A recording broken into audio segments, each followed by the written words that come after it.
This is a tough love video. Some of you don't need to hear this because you've already discovered it on your own, but I know this is something that I wish I had heard when I became a dungeon master. D&D is for everyone. I believe that anybody you want to play with, you probably could, and you would have a good time given the right circumstances. There are games for kids and for very old people. There are casual games and extremely immersive games. Whatever experience you're looking for, you can find it playing RPGs, and you can probably find it playing D&D. But that doesn't mean that every person that you want to play with will be the right fit for the same group. I've put together a lot of D&D groups over the years, and over time I've started to refine the ability to predict how different players will bounce off of each other within a group. You can get better at this as well by paying attention to what each player most responds to in the game. For example, I run a Curse of Strahd game, and it's very dramatic, it's full of heavy roleplay, and extremely well-developed characters. That's not an accident. I chose my players very carefully because I knew that that was the experience that I was going for. Now that doesn't mean that every game I play with that group will have the exact same tone, but I do know that all 5 players in the group really enjoy the role-playing pillar of the game. And there are a lot of people that I've played D&D with, some of whom I love to play D&D with, who would not be the right fit for that game. And not only that, but because those other players are not as interested in role-playing, they probably would not enjoy being in the same group as some of my Curse of Strahd players. Some of us have been at tables where we've had this experience. I once guest starred in a friend's game, and when I started doing my character voice, another player said, "Oh, you're one of those players." He didn't mean it in a mean way, and I certainly didn't take offense. I am one of those players, no doubt about it. But in his mind, he was grouping players into different categories. There were people who do voices, and that's the group that I was in, and then there was everyone else, which included all the other players in the group. And I had a lot of fun in that session, but I also knew that if I was a full-time member of that campaign, I don't know if it would be the right fit for me. Because honestly, my playstyle doesn't match what those other players are looking for in the game. A few years ago, I ran a birthday game for a friend, and I didn't know any of the players besides her. All the other players in the group were strangers. And for the entire first half of the game, a lot of the other players were pretty bored. They just weren't vibing with what I was putting down. Then we reached the final fight, and I unleashed a really intense combat, and all of them woke up at once. They ended up having a really wonderful time by the end of the game. And after the session, they raved about it, and some of them were even saying, "We should play together again. I think I would really enjoy playing with you," which was really nice and was really gratifying and flattering. But I also knew, because I do know my style, that more of my games are closer to the first chunk of the session, not that final fight. And most of them would probably be kind of bored during my regular games. Now, I know for a fact that I could run a game they would enjoy, but I don't know if it's the game that I would want to run, and I definitely know that it's not the game that most of my other players would want to run.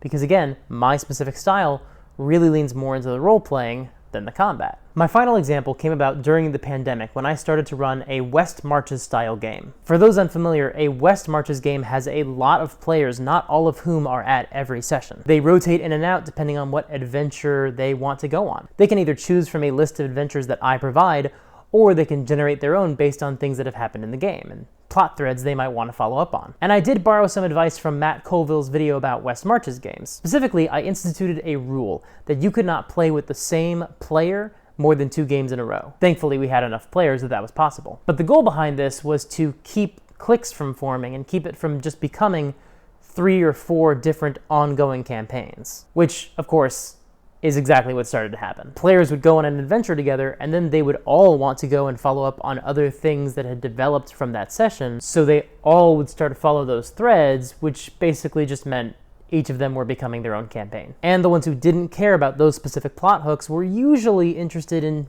different aspects of play. If one group really wanted to keep exploring a certain element, if they really liked the exploration element of play, but one player maybe wasn't as interested in that, and so they would go off and join a different group in the larger campaign. In a weird accidental way, I had about a dozen players sorting themselves into different categories and following the plot threads of the types of games they wanted to play. And by doing so, they were self-sorting themselves into groups with the players they most enjoyed playing with. Or in the case of a few players, they just drift from one game to another. That may have been because they weren't satisfied with any one particular group, or maybe more likely, they were just so happy to be playing D&D of any kind, they didn't really care what was going on. Those players are great. I love players who are just happy to be playing D&D. Anyone who thinks that that's a problem has their own expectations of what they want from a player. Players who just love playing D&D are great. Now, as we're having this discussion about the different kinds of play that different players enjoy and finding the right group and all of that, there's a flip side to this, and that is the idea of the problem player. Now, thankfully, it's been a couple of years since I've had a problem player at the table, but I've definitely had my experiences with them in the past. And sometimes I wonder, how can this player think that this behavior is appropriate? How can they think that this is an acceptable way to spend time with friends and to play a game together? But there are players out there for them as well. I personally might not love spending time at those tables. I might not feel particularly welcome, but those other players would.